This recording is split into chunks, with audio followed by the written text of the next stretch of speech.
Cam Dye, first 70.3 today, mate. How did you find it? It's tough, man. It's definitely a different style of racing, and especially here in New Zealand where the drafting rule is only 7 meters. It changes the way the ride goes a little bit. You know, definitely made my share of mistakes on the bike, going at the wrong time, and sort of ended up in the wrong place at the wrong time. But I mean, it went all right. I swam well. I was happy with my run, I guess, this time of year. I mean, it's just the bottom line is it's January in Boulder and it's cold, and these guys are so fit that not only am I a little bit out of my element with the distance, it's just not even close as far as fitness right now. But I mean, it was a good trip. Definitely a good workout. Hopefully, put in some good miles for the rest of the year, and makes me look forward to getting back to 2-hour races. Yeah. Short course. It's been a steady progression though for you, hasn't this? I mean, this has been a slow process to get to 70.3s. I mean, you know, people out here and down under, they may not know who Cam Dye is, but you know, for those in the know, you've a prolific record at the Olympic distance over there in the States. And was this always the plan to move up to 70.3s?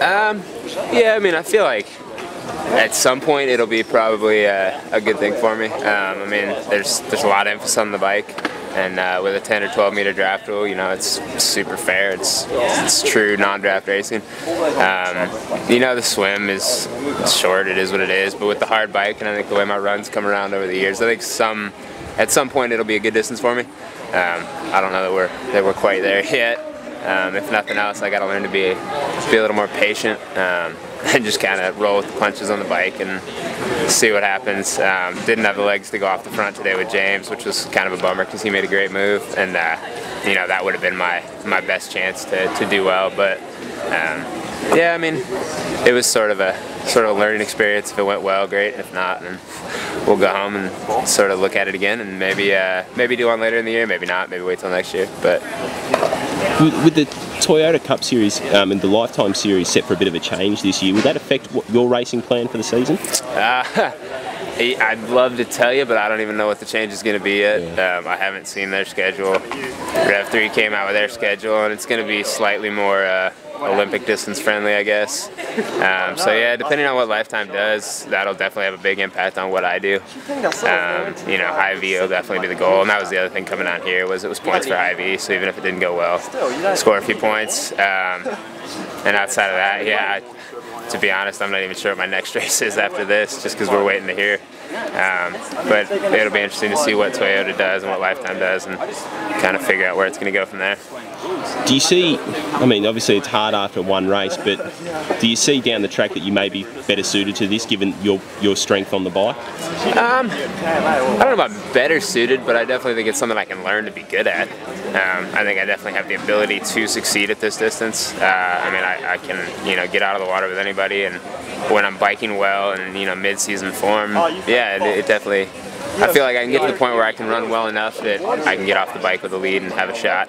I think it's more of a, like I said, I just got to learn to be patient. It's a mentality thing. I mean, for me, the hardest part was getting on the bike and not just laying the hammer down, and being almost riding a little bit scared to not go too hard, and then you end up kind of in no man's land trying to meter your effort correctly. And obviously there's a huge learning curve to this because it is such a different race. But yeah, I mean, I think for sure it's my, I mean, I'd love to race 70.3 Worlds here sometime in the next few years and start to give that a go. And I mean, that's definitely on the goal list, is to try and win that race at some point in my career. So, you know, you got to start somewhere. And today it certainly wasn't a great race, but I'd say it was a good learning experience, and it was a good head out. Do you see yourself ever going to the full distance?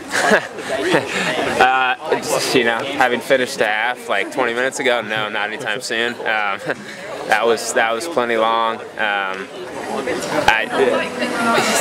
Maybe. I mean, I don't know. I think it's a bucket list thing for sure. Whether I ever actually go try and race it, I don't know. It's a different mentality. I mean, it really is just kind of a grind it out solo thing. I mean, it's super hard. It's just so different. And I mean, at least at this point, with my background and my strengths, I'd rather go race 15 times a year and just go flat out all the time. So I mean, we'll see. I'm 28 right now. I figure I got plenty of time to do it if I'm going to do it, but it's not going to be anytime soon.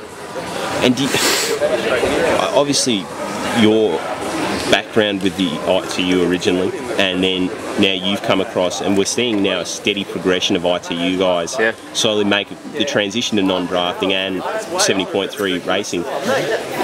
Should the current 70.3 guys fear these guys? I mean, the true hard nut 70.3 guys, should they be fearing these ITU guys coming across? They definitely need to be wary. I mean, it's going to be, they will change the way this goes. I mean, personally, I'd like to think I'm going to be one of those guys at some point, but for me it's a little different because my strength is the swim bike.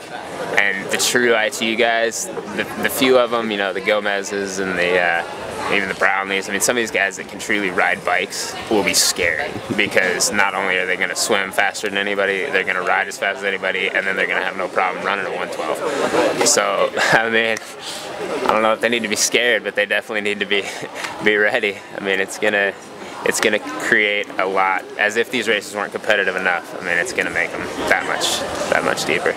Well, Cam, thank you so much for talking to firstoffthebike.com, and rest those feet, mate, and enjoy the trip back to Boulder. Cheers, thank you.